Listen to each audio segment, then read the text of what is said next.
நாள் என் செய்யும் வினைதான் என் செய்யும் என்னை நாடி வந்த கோல் என் செய்யும் கொடும் கூற்றென் செய்யும் குமரேசன் இரு சிலம்பும் சலங்கையும் தண்டையும் சண்முகம் முன் கடம்பும் தோளும் எனக்கு கண்முன் தோன்றினே அப்படிங்கிற மாதிரி. அதே ஒதுக்கி இன்னொன்று என்னன்னா, யார் ஒருத்தர் நம்மளை கெடுக்க நினைக்கிறவங்க அதாவது நல்லவங்களாட்ட பேசுவாங்க, ஆனால் கெடுக்க நினைப்பாங்க. அப்படிப்பட்டவங்க கிட்ட நீங்கள் கடவுள் மேலே பாரத்தை போட்டுட்டு எப்பவும் போல் பழகுங்க, எப்பவும் போல் இருங்க. அதுதான் கடவுள் முருகர் நீங்கள் பார்க்க மாட்டீங்க, அவர் பார்த்துக்கிட்டே இருப்பார்.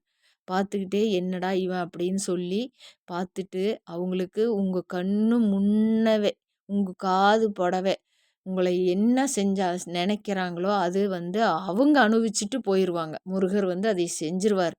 புரியுதுங்களா? இப்போ நான் இந்த ஸ்லோகம் சொன்னது, நாள் என் செய்யும் கோல் என் செய்யும் வினைதான் என் செய்யும் என்னை நாடி வந்த கொடும் கூற்றென் செய்யும் குமரேசன் இரு தாளும் சிலம்பும் சதங்கையும் சண்டையும் சண்முகம் முன் கடம்பும் தோளும் கடம்பும் எனக்கு முன் தோன்றின. இது அடிக்கடி பாராயணம் பண்ணுங்க. உங்களுக்கு இருக்கிற வினை எல்லாமே அறுவடை ஆயிரும். நோய் நொடியா பணங்காசு தொல்லை எல்லா பிரச்சனையும் சால்வ் ஆயிரும். எல்லாமே சால்வ் ஆனால் நீங்கள் கடவுளை வேண்ட மாட்டீங்க, கடவுள் விட்டுருவீங்க. ஏதோ ஒரு சோதனை கொடுத்தா தான் கடவுளேம்பிங்க. எல்லாமே கொடுத்துட்டு அப்புறம் கடவுளை எதுக்குங்க நீங்கள் வேண்டுறீங்க? அதனால் கடவுள் எப்போவுமே ஏதோ ஒரு குறைபாடு நமக்கு வைத்து கொண்டு தான் இருப்பார்.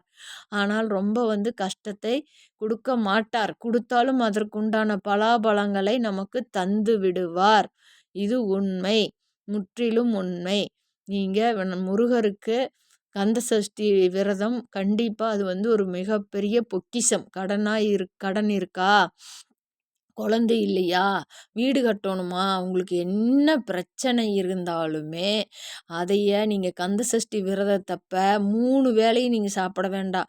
ரொம்ப முடியல, நான் மெடிசன் எடுக்கிறேன்னா 2 வேளை சாப்பிடுங்க, 1 வேளை விரதம் இருங்க.